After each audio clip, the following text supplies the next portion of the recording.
नमस्कार दोस्तों। सरकार लगातार कहती है कि भारत दुनिया की सबसे तेजी से बढ़ती हुई अर्थव्यवस्था है, लेकिन सवाल यह है कि अगर अर्थव्यवस्था इतनी मजबूत है तो फिर बेरोजगारी, महंगाई, बढ़ता कर्ज, विदेशी निवेश में गिरावट जैसी खबरें लगातार सामने क्यों आ रही हैं? आइए कुछ आंकड़ों के आधार पर इस पूरे मैटर को समझते हैं। सरकारी आंकड़ों के अनुसार अप्रैल से जून 2025 के दौरान भारत की जीडीपी लगभग 7.8% की दर से बढ़ी है। यह सुनने में देखिए काफी कितना अच्छा लगता है, कितना प्यार इस पे किया जाता है। लेकिन इसी अवधि के सरकारी आंकड़ों के अनुसार अनौपचारिक निर्माण क्षेत्र में रोजगार लगभग 9.3% तक घट गया है और करीब 27 लाख लोगों की नौकरी प्रभावित हुई है या चली गई है। यानी एक तरफ विकास की तस्वीरें दिखाई जा रही हैं, वहीं दूसरी तरफ लाखों परिवार रोजगार के संकट से जूझ रहे हैं या जूझने वाले हैं। अब बात करते हैं इस देश की कर्ज पे।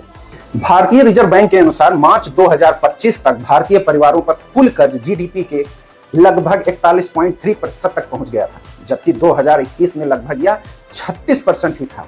इस कर्ज का बड़ा हिस्सा घर बनाने में नहीं, पर्सनल लोन, क्रेडिट कार्ड, वाहन और घरेलू सामान खरीदने में लिया जा रहा है। यानी आज की बड़ी संख्या के लोग अपनी रोजमर्रा की जरूरतों को भी ईएमआई के जरिए पूरा कर रहे हैं। यानी कि अभी तो प्रेजेंट टाइम में वो कर्ज है भी, फ्यूचर में भी कर्ज में रहने की कोशिश जारी है।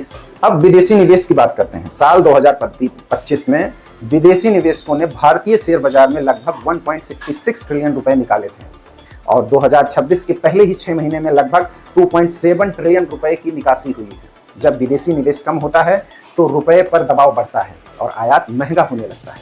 इसी दौरान भारतीय रुपया $1 के मुकाबले लगभग 96.9 रुपए तक पहुंच गया, जिसे एशिया की सबसे कमजोर प्रदर्शन वाली मुद्राओं में गिना जाने लगा। हमारे पिछले चीफ मिनिस्टर ने इस पर वक्तव्य दिया था। ये ऐसे नहीं होता मित्रों, मैं शासन में बैठा हूं, मुझे मालूम है इस प्रकार से रुपया इतनी तेजी से गिर नहीं सकता। अरे ये नेपाल का रुपया नहीं गिरता है, बांग्लादेश की करेंसी नहीं गिरती है, पाकिस्तान की करेंसी नहीं गिरती, श्रीलंका की करेंसी नहीं गिरती। क्या कारण है हिंदुस्तान का रुपया पतला होता जा रहा है? ये जवाब देना पड़ेगा आपको, ये हिसाब से जवाब। अब सरकार के वित्तीय हालत भी देखिए। वित्त वर्ष 2025-26 में संशोधित अनुमान के अनुसार केंद्र सरकार पर कुल कर्ज लगभग 197.18 लाख करोड़ रुपए था। वहीं 2026 से 27 के बजट के अनुसार यह बढ़कर लगभग 214.82 लाख करोड़ रुपए तक पहुंचने का अनुमान है। यानी सिर्फ एक साल के अंदर केंद्र सरकार ने कुल कर्ज का लगभग 17.64 लाख करोड़ रुपए की बढ़ोतरी का अनुमान है। इतना ही नहीं, वित्त वर्ष 2025-26 में केंद्र सरकार ने केवल ब्याज चुकाने पर लगभग 12.43 लाख करोड़ रुपए खर्च किया। यानी सरकार की कमाई का एक बड़ा हिस्सा सिर्फ कर्ज या ब्याज चुकाने में चला जाता है। ऐसे में सवाल उठता है कि शिक्षा, स्वास्थ्य, रोजगार, किसान और विकास योजनाओं पर कितना पैसा खर्च किया जाता है। अब बात थोड़ा भविष्य की भी करते हैं। विश्व आर्थिक मंच का अनुमान है कि 2030 तक दुनिया में लगभग 9 करोड़ नौकरियां एआई और ऑटोमेशन की वजह से प्रभावित होंगी या समाप्त हो जाएंगी। हालांकि नई नौकरियां भी पैदा होने की संभावना है। इसका मतलब साफ है कि आने वाले समय में केवल डिग्री ही नहीं बल्कि कौशल और नए स्किल की भी जरूरत पड़ेगी।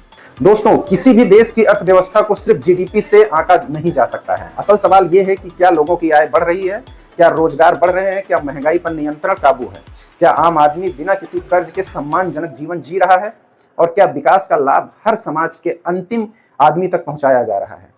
इन्हीं सवालों के जवाब भारत की अर्थव्यवस्था की वास्तविक तस्वीर तय करेगी।